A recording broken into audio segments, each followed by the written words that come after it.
Hello there, and we're here with Mostafa Talaat. He is the CEO of ANKH Resources. Great to see you. Thank you for being here.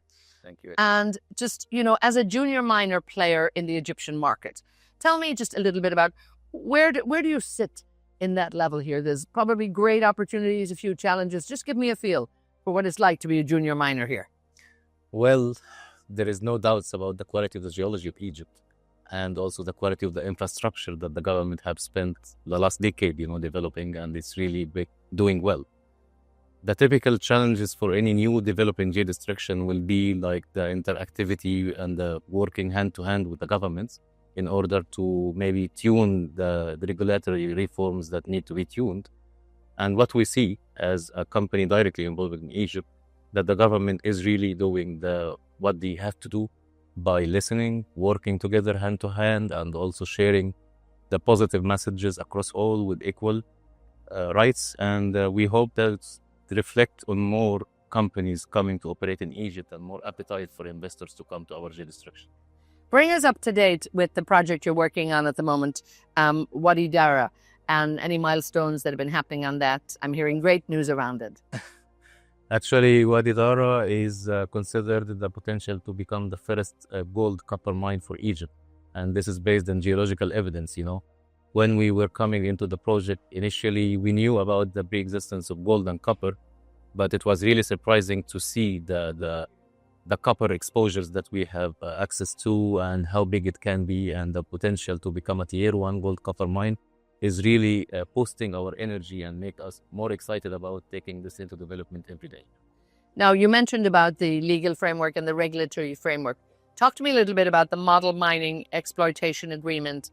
There's a lot of good news about that. I think people are very encouraged with it. How do you see it maybe helping you and helping other junior miners?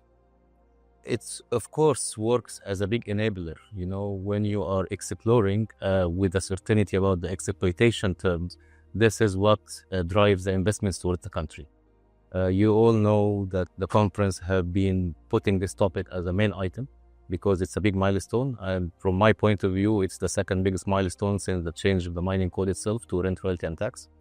So now, once this is fully implemented for all the companies, I think we are green light for exploration to exploitation from the world's perspective. Well, that's very encouraging, and it's great to hear that. And the type of news I think that, the minister wants to hear from players in the industry. Were you encouraged actually that the top of the agenda this year was a ministerial meeting that actually looked at the advantages and hopefully the encouragement for the junior miners? That was top topic. I think that was incredible.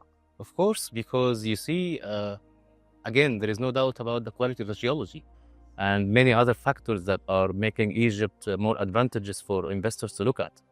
And one of the obstacles was the exploitation, which we have seen during the last couple of years, how much the government had the will to make this happen.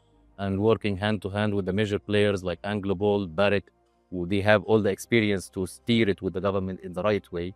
So now the challenge will be how many companies we can serve as a country. Now, I was talking to one of the drillers who was on my panel, and as he said, there's no mine in the world that ever found itself, and that the role of the junior miners is so important because ultimately you're the frontier people almost that go in there. So you have maybe different challenges than others, but if we don't have the junior mining, and just I think to make people realize how important your role is.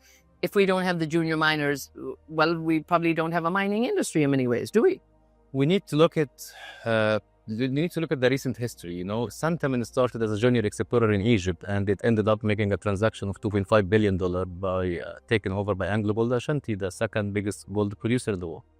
So this is a clear message that the attractiveness of the country is there, the geological potential is there. Sukari had been steady giving production for the last decade at least, during 3 revolutions and many, many other things that some investors may look at it as a concern. So again, Egypt is very stable politically.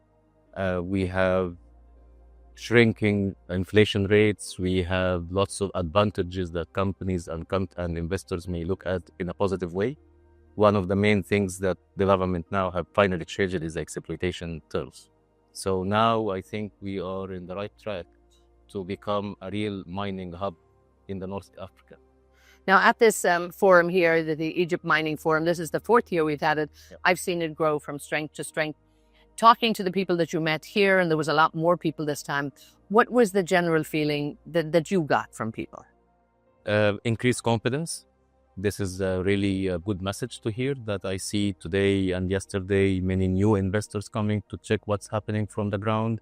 And again, Egypt from inside is different from you talk about it from the outside. So the people who touch the ground in a country like Egypt, they always have the good positive sign and indication for the investments to flow into the country. So the next year for you, Wadi Dara, any timelines in place? Anything we might be expecting? What are you looking for? Anything you can tell us? As a company that's just starting its first drilling campaign next month, Hey. diamond drilling, and we have a longer term drilling campaign that will cover the next 3 years. So we are not rushing into taking it into production unless it's mature enough to attract major investments to come with us in the country. But you're off and running, huh? We are definitely. We have invested so far around $5 million US, and this year we are investing another $4 million. So this reflects the commitment that we have from our investor side and how much we are trying always to promote and attract new investors to come and join us.